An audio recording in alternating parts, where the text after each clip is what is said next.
বাংলা টাইমসে আপনাদের স্বাগত। আমি আপনাদের সাথে রয়েছি বঙ্গ রাজনীতিতে শশাঙ্ক। আজকে মূলত যাকে পেয়েছি আমরা, তিনি হচ্ছেন মুর্শিদাবাদের বিধায়ক তথা রাজ্য সম্পাদক, অন্যতম রাজ্য সম্পাদক গৌরীশঙ্কর ঘোষ। আজকে মুর্শিদাবাদ সম্পর্কে আমরা কিছু তথ্য তার কাছ থেকে জানব এবং সেই এলাকার রাজ্য রাজনীতি কিভাবে রয়েছে, রাজ্যের সেই এলাকার রাজনীতি কিভাবে রয়েছে সেটাও আমরা তার কাছ থেকে জেনে নেব। আসুন আমরা গৌরীশঙ্কর দার সাথে কিছুক্ষণ থাকি। নমস্কার। আপনি রাজনীতিতে কতদিন এসেছেন?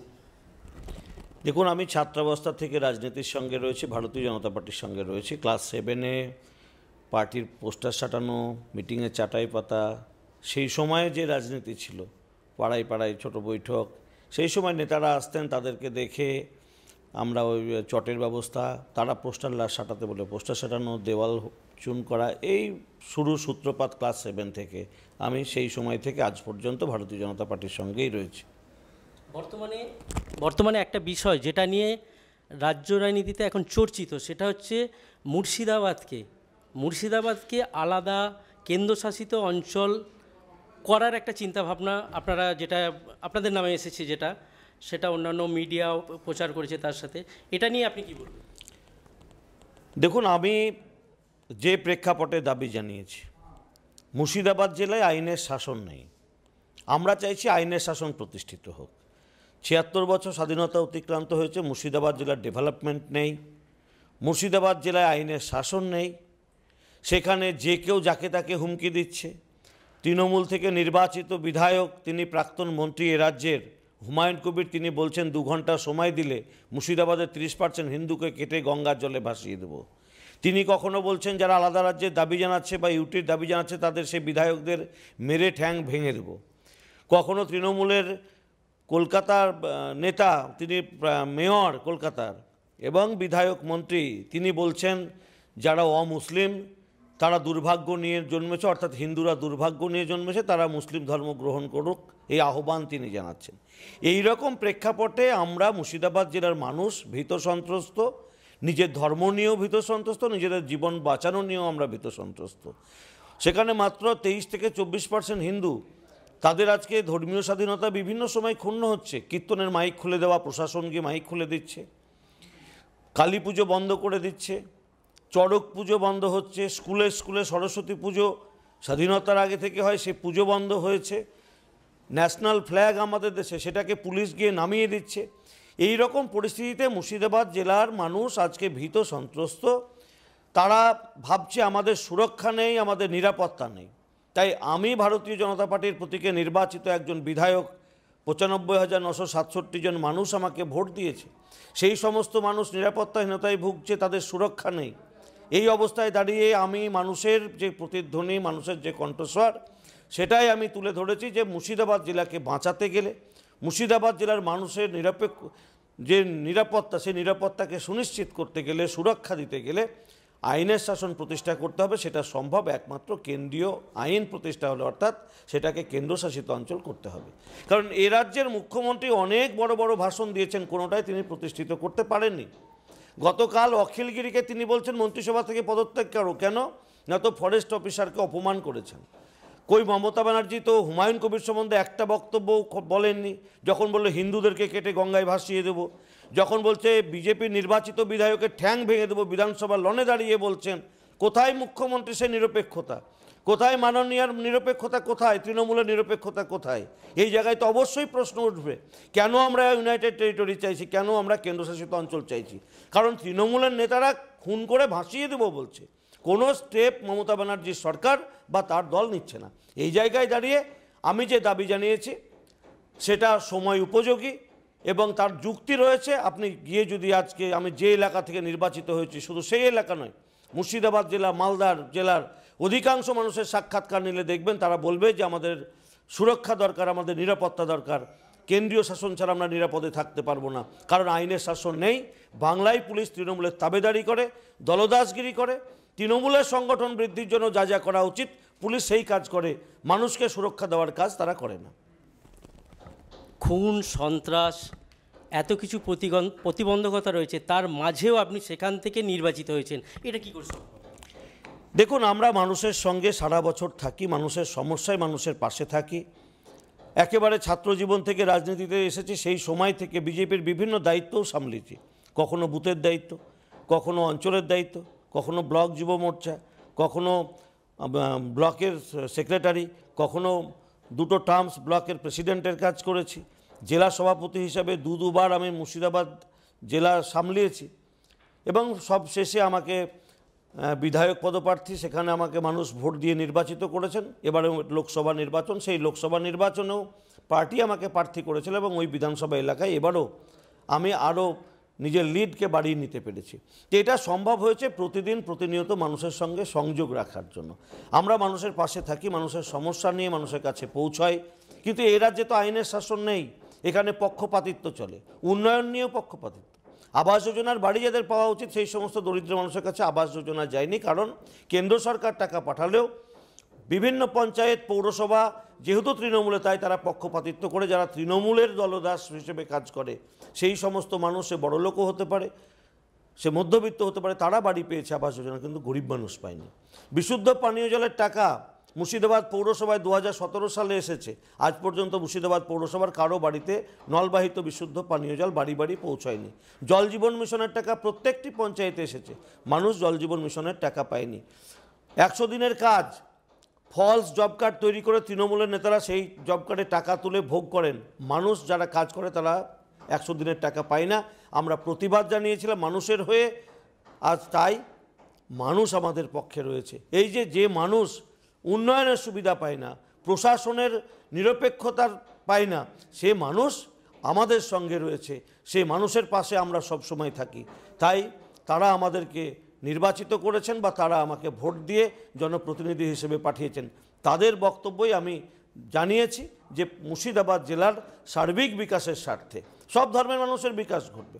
আজকে মুর্শিদাবাদ জেলায় একটি মাত্র মেডিকেল কলেজ, মানুষ গরু ভেড়ার মতো মেঝেতে পড়ে থাকে, ট্রিটমেন্ট নেই। মেডিকেল কলেজ ছাড়া যতগুলো সাব ডিভিশন হসপিটাল রয়েছে কোথাও ট্রিটমেন্ট নেই। একটা জ্বরের পেশেন্ট গেলেও তাকে রেফার করে দেওয়া হয়, সেখানে আজকে ইউএসজি মেশিন নাই, কোথাও স্ক্যান হয় না। কোনো সাব ডিভিশন, যতগুলো সাব ডিভিশন হসপিটাল রয়েছে, ব্লক হসপিটাল রয়েছে, কোথাও আজকে আপনি যাবেন স্বাস্থ্য পরিষেবা নেই, বেহাল অবস্থা। সেখানে চাষিরা ন্যায্য মূল্য পায় না। মুর্শিদাবাদ জেলায় কোনো শিল্প ইন্ডাস্ট্রি গড়ে ওঠেনি, সেখানকার মানুষ পেটের দায়ে গুজরাট কাজ করতে যায়, মহারাষ্ট্র যায়, উত্তরপ্রদেশ যাচ্ছে, হরিয়ানায় যাচ্ছে কাজ করতে, কর্মসংস্থানের সুযোগ নেই, পরিযায়ী শ্রমিক। তো এই যে নানান সমস্যা, এই সমস্যা থেকে মুক্তি পাওয়ার জন্য মানুষ বিজেপিকে সমর্থন জানিয়েছে। দুর্ভাগ্য আমরা 2021-এ সরকার করতে পারিনি, কিন্তু যেভাবে প্রতিদিন আমাদের ভোট ব্যাংক বাড়ছে এই রাজ্যে, এই জেলাতে, মুর্শিদাবাদ জেলা এবং সারা রাজ্যে, তাতে আগামী 26 সালে মানুষ যে বিজেপির পক্ষে রয়েছে সেটা প্রমাণ করে দেবে। 26 সালে বিজেপির গভর্নমেন্ট আসলে পরিযায়ী শ্রমিকের সমস্যা থেকে মানুষ মুক্তি পাবে, বিভিন্ন শিল্প ইন্ডাস্ট্রি হবে রাজ্যে এবং আমাদের জেলায়, সেখানে মানুষ কাজ পাবে এবং ভারতীয় জনতা পার্টি ক্ষমতায় আসলে আইনের শাসন প্রতিষ্ঠিত হবে। এই আশায় মানুষ বিজেপিকে ভোট দিয়েছে, সেই কারণে আমি নির্বাচিত হতে পেরেছি। আরেকটা বিষয়, যেটা 100 দিনের কাজের বিষয়েতে আপনাদের বিজেপি নেতাকর্মীদের থেকে অভিযোগ ছিল যে মুর্শিদাবাদ থেকে বেশ কিছু 100 দিনের কাজের টাকা চলে যাচ্ছে বাংলাদেশে। এই অভিযোগটা কতটা সত্যতা রয়েছে? দেখুন, অনুপ্রবেশকারীতে ভরে গেছে এই রাজ্য। রোহিঙ্গা থেকে শুরু করে বাংলাদেশে অনুপ্রবেশকারী পশ্চিমবাংলার প্রত্যেক জেলায়, আমাদের জেলায় আরও বেশি। মুর্শিদাবাদ জেলার বিস্তীর্ণ এলাকা, বর্ডার সংলগ্ন এলাকা, রাজ্য সরকারের অসহযোগিতার জন্য সেখানে তার কাটার বেড়া দেওয়া যায়নি, আর ফেন্সিংয়ের কাজ হয়নি, ইলেকট্রিফিকেশান নেই। চাষিরা চাষাবাদ করতে গিয়ে তাদের ফসল যেমন বাংলাদেশিরা কেটে নিয়ে পালায়, একইভাবে বাংলাদেশ থেকে সেখানে তৃণমূল কংগ্রেসের ছত্রছায়ায় থেকে তারা জব কার্ড বানাচ্ছে, আধার কার্ড বানাচ্ছে, ভোটার কার্ড বানাচ্ছে।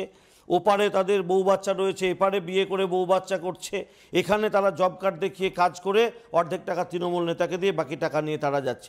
এ ধরনের দুর্নীতি পশ্চিমবাংলা, আমার মুর্শিদাবাদ জেলায় অসংখ্য ঘটেছে। 100 দিনের কাজ হয়েছে বলে তারা খাতা কলমে দেখাচ্ছে, সেখানে এক কোদাল মাটি কাটা হয়নি, সমস্ত টাকাটা নেতাদের পকেটে ঢুকেছে ফলস জব কার্ড বানিয়ে। এ ধরনের ঘটনা যেমন ঘটেছে, ঠিক তেমনিভাবে অনুপ্রবেশকারীরা কাজ করে সে টাকা বাংলাদেশে নিয়ে যাচ্ছে। আর একটা বিষয় যেটা, সেটা হচ্ছে মুর্শিদাবাদ, মালদা এই জায়গায় রেশম শিল্প বিখ্যাত ছিল একটা সময়তে। মুখ্যমন্ত্রী মমতা বন্দ্যোপাধ্যায় উনি বলেছিলেন যে সমস্ত যেগুলো ক্ষুদ্র শিল্প বা কুটির শিল্প যেটা বলা হয় তার উপর জোর দেবেন। আপনারা মুখ্যমন্ত্রীর কাছে কখনো কি জানিয়েছেন যে এখানে রেশম শিল্পটার কোনো ডেভেলপমেন্ট করার জন্য? বিধানসভায় ভারতীয় জনতা পার্টির প্রায় ৭৭ জন বিধায়ক ছিলেন, এখনও ৬৯ জন আমরা রয়েছি। আমরা যখনই কোনো প্রশ্ন করি একটাই ওনার উত্তর যে মোদিকে টাকা দিতে বলো, মোদি সরকার আমাদেরকে টাকা দেয় না, বাংলা নাকি বঞ্চিত, এটাই ওনাদের উত্তর বিধানসভায়। সমস্ত মন্ত্রী, শুধু মাননীয় মুখ্যমন্ত্রী নয়, তার যে মন্ত্রিসভার মন্ত্রী প্রত্যেকের একটাই বক্তব্য, বিজেপি গভর্নমেন্ট টাকা দেয় না, তাই তার এই রাজ্যে কোনো উন্নয়ন হয় না। এই উত্তরেই ওরা শেষ করে দেয় সব। কারণ মাননীয় মুখ্যমন্ত্রী তো উন্নয়ন চান না, তিনি যেন তেন প্রকারণে এই রাজ্যের ক্ষমতায় থাকতে চান, তাই তোষণের রাজনীতি তিনি শুরু করেছেন। জেহাদিরা রাজ্য জুড়ে দাপিয়ে বেড়াচ্ছে, প্রশাসন চুপচাপ রয়েছে। মমতা ব্যানার্জি চাই যে সেই সমস্ত জেহাদি শক্তিকে কাজে লাগিয়ে পশ্চিমবাংলার ক্ষমতায় বছরের পর বছর টিকে থেকে মানুষের উন্নয়নের টাকাকে আত্মসাৎ করে তার দলের নেতারা, তার দলের মন্ত্রীরা গাড়ি বাড়ি করুক, সাধারণ মানুষের উন্নয়নের কথা ভাবার তাদের সময় নেই। তাই আজকে আপনি যে রেশম শিল্পের কথা বলছেন, রেশম শিল্পের উন্নতি হলো কি না হলো তাতে মমতা ব্যানার্জি কিছু যায় আসে না। তিনি চান তার দল মুর্শিদাবাদে কতগুলো আসন জিতল, তার জন্য জেহাদিদেরকে ময়দানে নামাও, তার জন্য আইনের শাসনকে তুমি ওখানে প্রতিষ্ঠা করবে না, সেখানকার প্রশাসনকে পক্ষপাতিত্বের নির্দেশ দাও, মানুষের ভোটাধিকার কেড়ে নাও, মানুষকে চমকাও, ধমকাও, মানুষকে খুন করো, তার বিধায়ককে দিয়ে বলো আরেক বিধায়কের ঠ্যাং ভেঙে দেবো, বিধায়ককে দিয়ে তিনি বলাচ্ছেন হিন্দুদেরকে কেটে গঙ্গার জলে ভাসিয়ে দেবো। তাই আজকে এই রকম একটা পরিস্থিতির মধ্যে দাঁড়িয়ে আজকে আপনি শিল্পের বিকাশ বলুন, শিল্প কোথায় থেকে হবে? আর মাননীয় মুখ্যমন্ত্রী যতগুলো কথা বলেন তার 90% তো তিনি অসত্য কথা বলেন, 10% কথা হয়তো তার কাজ হয়। তিনি যদি আজকে 50%ও কাজ করতেন যেটা বলতেন, তাহলে পশ্চিমবাংলায় রেশম শিল্প থেকে শুরু করে আরও অনেক ক্ষুদ্র শিল্প বা কুটির শিল্প গড়ে উঠত, মানুষের কর্মসংস্থান হতো। তিনি মাঝে মধ্যেই বলেন ভাষণ দিতে গিয়ে ডবল চাকরি হবে। কোথায় ডবল চাকরি? সিঙ্গেল চাকরি মানুষ পায় না, সেটাও বিক্রি হয়ে যায়। চাকরি দুর্নীতি তার অর্ধেক মন্ত্রিসভা জেলে চলে গেছে। তো এইরকম একজন মাননীয় মুখ্যমন্ত্রী যে রাজ্যে থাকবে, সে রাজ্যে রেশম শিল্পেই বলুন আর অন্যান্য ছোট কুটির শিল্প বলুন, কোনো শিল্পের বিকাশ তো ঘটবেই না, শিল্পই থাকবে না। শিল্প ইন্ডাস্ট্রি ধ্বংস হয়ে গেছে, কুটির শিল্পও ধ্বংস হয়েছে, বৃহৎ শিল্পও ধ্বংস হয়ে গেছে। আপনি অনুপ্রবেশের কথা বলছিলেন এবং সন্ত্রাসের কথা বলছিলেন, যেহেতু বর্ডার এরিয়া ফেন্সিং হয়নি। এই ক্ষেত্রে 2012 সালে 11-12 সালে তখন বিজেপি গভর্নমেন্ট কেন্দ্রে আসেনি। পূর্বাঞ্চলীয় শাখার বিএসএফ প্রধান বিডি শর্মা, যাকে বাংলাদেশ শর্মা বলা হতো বন্ধু বাংলাদেশের হিসাবেতে, তা তিনি দাবি করেছিলেন যে বর্ডার এরিয়ায় বেনাপোল, পেট্রাপোল বা ওদিকে দুর্গাচক, এই রেল লাইট এরিয়ার মধ্যে বিএসএফ হেডকোয়ার্টার্স করার জন্য রাজ্য সরকারের কাছ থেকে তথা মমতা বন্দ্যোপাধ্যায়ের কাছ থেকে 3 বিঘে জমি চেয়েছিলেন। এইটা নিয়ে কি আপনারা বর্তমানে স্বরাষ্ট্রমন্ত্রীকে কোনোরকম জানিয়েছেন? স্বরাষ্ট্রমন্ত্রক অনেক কিছু পদক্ষেপ নিয়েছেন, রাজ্য সরকারের অসহযোগিতার জন্য হচ্ছে না।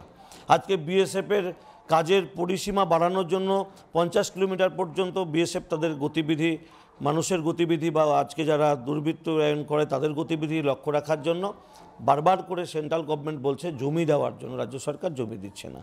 আজকে সমগ্র পশ্চিমবাংলার বর্ডার এলাকায় জেহাদিরা দাপিয়ে বেড়াচ্ছে, দুষ্কৃতীরা দাপিয়ে বেড়াচ্ছে, প্রশাসন তৃণমূলের দলদাস হিসেবে রয়েছে, তৃণমূলের বুথের নেতা থেকে রাজ্য নেতা যেটা বলে পুলিশ সেটা করে, সেই জায়গায় বিএসএফকে যেন অকেজো রাখা যায় তার জন্য রাজ্য সরকার সব ধরনের অসহযোগিতা করেছিলেন। স্বরাষ্ট্রমন্ত্রক বারবার জানালেও রাজ্য সরকার কোনো সহযোগিতা করেন না। কিন্তু এক্ষেত্রে তো কেন্দ্রীয় স্বরাষ্ট্রমন্ত্রকের নিজস্ব একটা দায়িত্ব থেকে যায়, সেই দায়িত্বের জায়গায় দাঁড়িয়ে স্বরাষ্ট্রমন্ত্রীর কোনো প্রতিক্রিয়া আপনারা পেয়েছেন? দেখুন, স্বরাষ্ট্রমন্ত্রী অনেক সময় অনেক প্রতিক্রিয়া দিয়েছেন। এই রাজ্যে যখন তারা নির্বাচনী প্রচারে আসেন তখনও বলেন, কিন্তু এই রাজ্যের মুখ্যমন্ত্রী যেভাবে তিনি রাজ্যে একনায়কতন্ত্র কায়েম করতে চাইছেন, স্বৈরতন্ত্র কায়েম করে বসে আছেন, তাতে তিনি এটাকে আলাদা একটা দেশ ভাবেন। তিনি ভারতের যে এটা একটা অঙ্গরাজ্য, ভারতবর্ষের সংবিধানকে এখানে যে কার্যকর করা উচিত এটা উনি ভুলে গেছেন। তাই তিনি নিজের খেয়াল খুশি মতো চলেন। আর সেই কারণেই আমরা বারবার কেন্দ্রীয় সরকারের কাছে আবেদন করেছি, বাংলায় আইনের শাসন প্রতিষ্ঠা করতে হয় 356 ধারা জারি করুন, নতুবা বেশ কিছু অঞ্চল রয়েছে সেগুলোকে কেন্দ্রশাসিত অঞ্চল হিসেবে করুন বা আলাদা রাজ্য প্রতিষ্ঠা করুন, তাহলে সেখানে সুশাসন আসবে। আর সেই জায়গায় সুশাসন আসলে মানুষ সুরক্ষা পাবে, নিরাপত্তা পাবে। এই জায়গাটা দিয়ে আসছি 356 এবং যেটা বলছেন কেন্দ্রশাসিত অঞ্চল, এই নিয়ে ঠিক কেন্দ্রীয় স্বরাষ্ট্র মন্ত্রকের কাছে আপনারা কি বিষয়টি তুলে ধরবেন? দেখুন, আমি এর আগেও চিঠি করেছিলাম যে কেন্দ্রশাসিত অঞ্চল গড়ে তোলার জন্য 2022 সালের 18ই আগস্ট একটাই দাবি ছিল যে আজকে উত্তরবঙ্গ বঞ্চিত, মুর্শিদাবাদ মালদা বঞ্চিত, রাঢ়বঙ্গের অনেক জেলা বঞ্চিত, সেই সব জায়গায় মানুষ বিজেপির পক্ষে আছে। আর সে কারণেই বঞ্চনা যে আজকে এই জায়গাগুলোর মানুষ বিজেপিকে ভোট দিচ্ছে, অতএব উন্নয়ন ওখানে স্তব্ধ করে দাও, বাধ্য হবে তৃণমূল হতে। এই যে তৃণমূলের এই নীতি, তৃণমূলের নেতারা প্রকাশ্য মঞ্চে দাঁড়িয়ে বলেন যে তৃণমূল যেখানে রয়েছে সেই জায়গায় উন্নয়নের টাকা যাবে না, কাজ হবে না, বাধ্য হয়ে তারা তৃণমূল হবে। তো এই ধরনের যাদের মানসিকতা, সেই মানসিকতার একটা রাজনৈতিক দলকে মানুষ চায় না, তাই আজ বিজেপির পক্ষে আছে। আজ রাঢ়বঙ্গের মানুষ বিজেপির পক্ষে, উত্তরবঙ্গের মানুষ বিজেপির পক্ষে।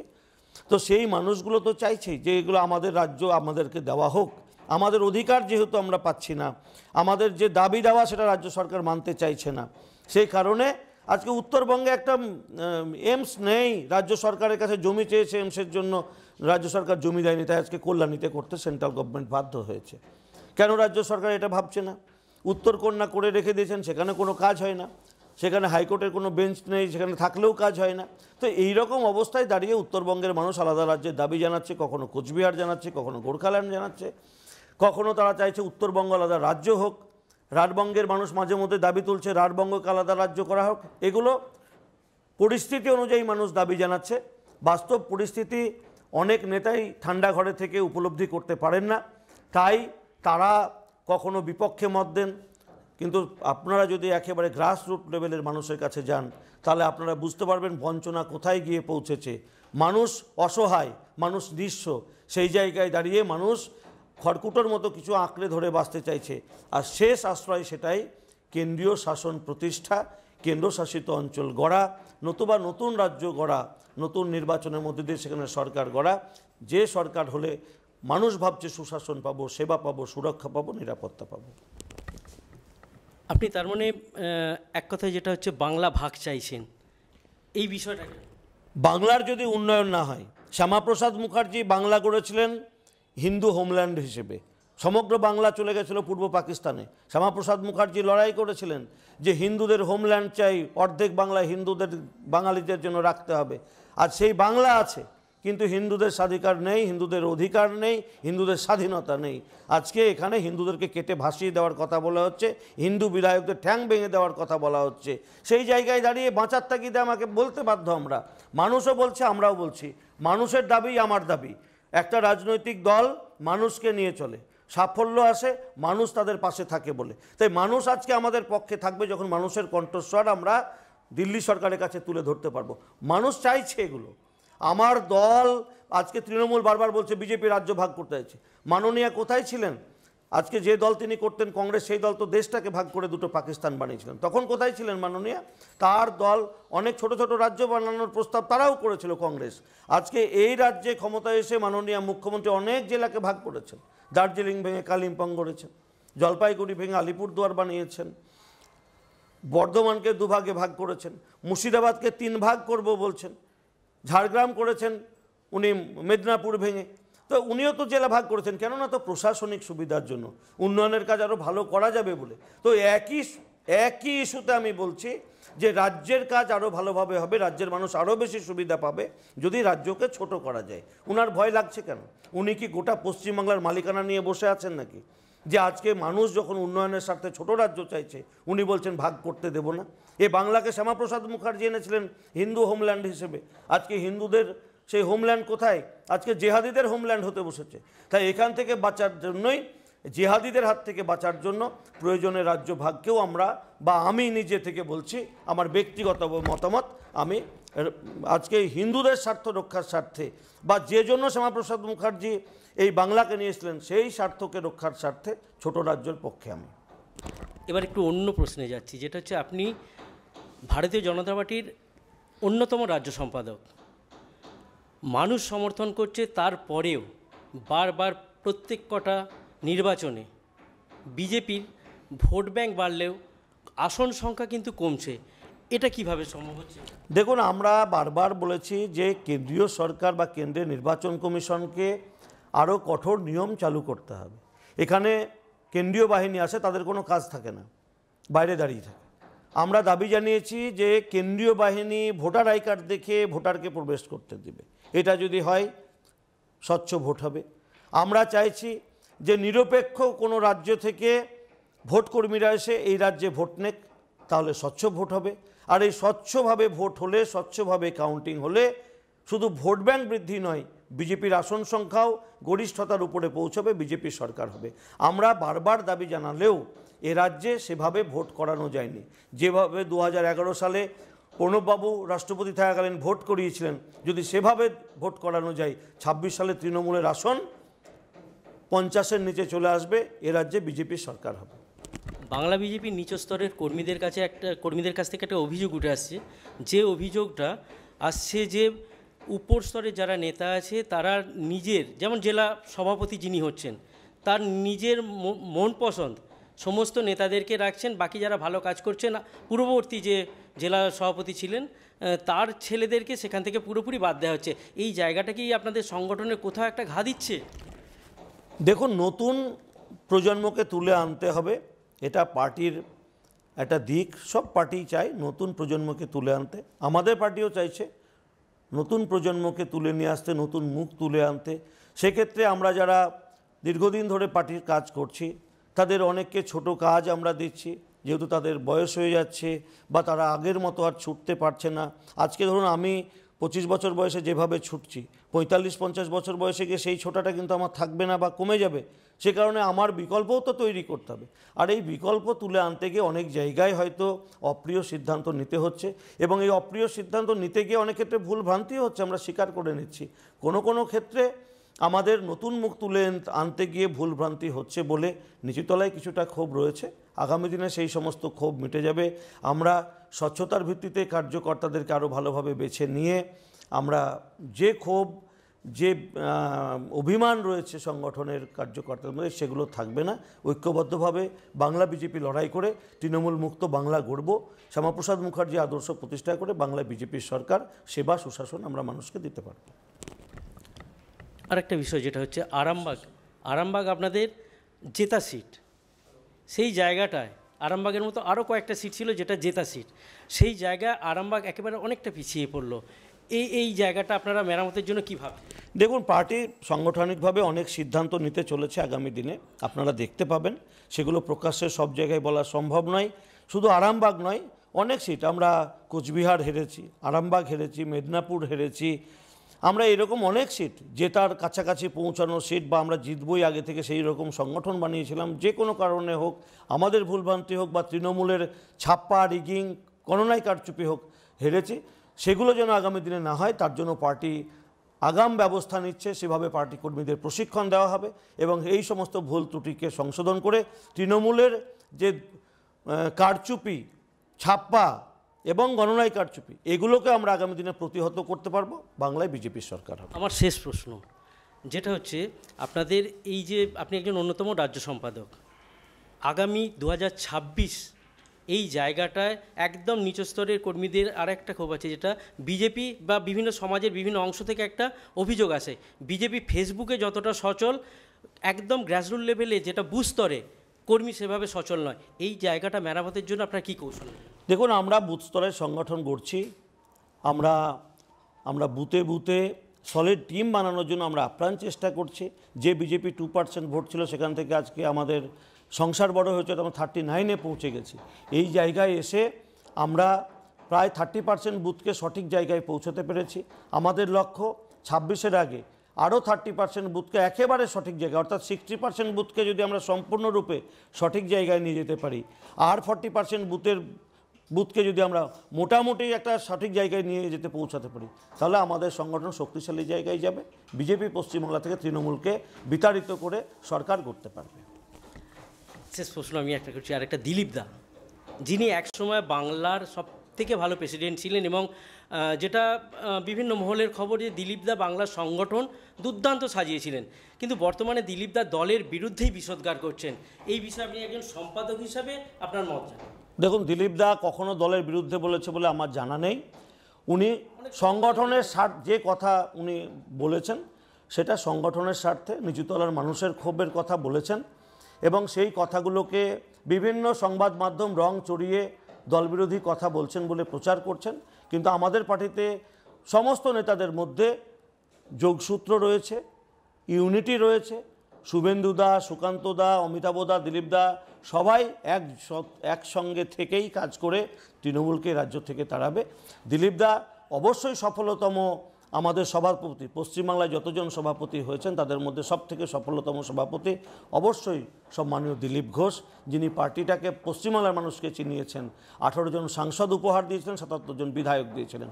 আমাদের বিশ্বাস দিলীপ দাকে নিয়েই আগামী দিনে পশ্চিমবাংলা বিজেপি, আমাদের শুভেন্দু দা বিরোধী দলনেতা, আজকে আমাদের যিনি মন্ত্রী হয়েছেন কেন্দ্রীয় মন্ত্রী বর্তমান সভাপতি সুকান্ত দা, সবাই মিলে আবার পশ্চিমবাংলার বিজেপিকে একটা শক্তিশালী জায়গায় নিয়ে যাবেন এবং 26-এ বিজেপি ক্ষমতায় আসবে। ধন্যবাদ গৌরীশঙ্কর দাকে। আমরা আজকে পেয়েছিলাম বাংলা টাইমসের বঙ্গ রাজনীতির তরফে গৌরীশঙ্কর দাকে, যিনি মুর্শিদাবাদের বিধায়ক। আগামী দিনে আশা করব ওনার কাছ থেকে আরও কিছু ভালো জিনিস জানতে। ক্যামেরায় গোপাল মজুমদারের সাথে শশাঙ্ক বাড়ের রিপোর্ট, বাংলা টাইমস, কলকাতা।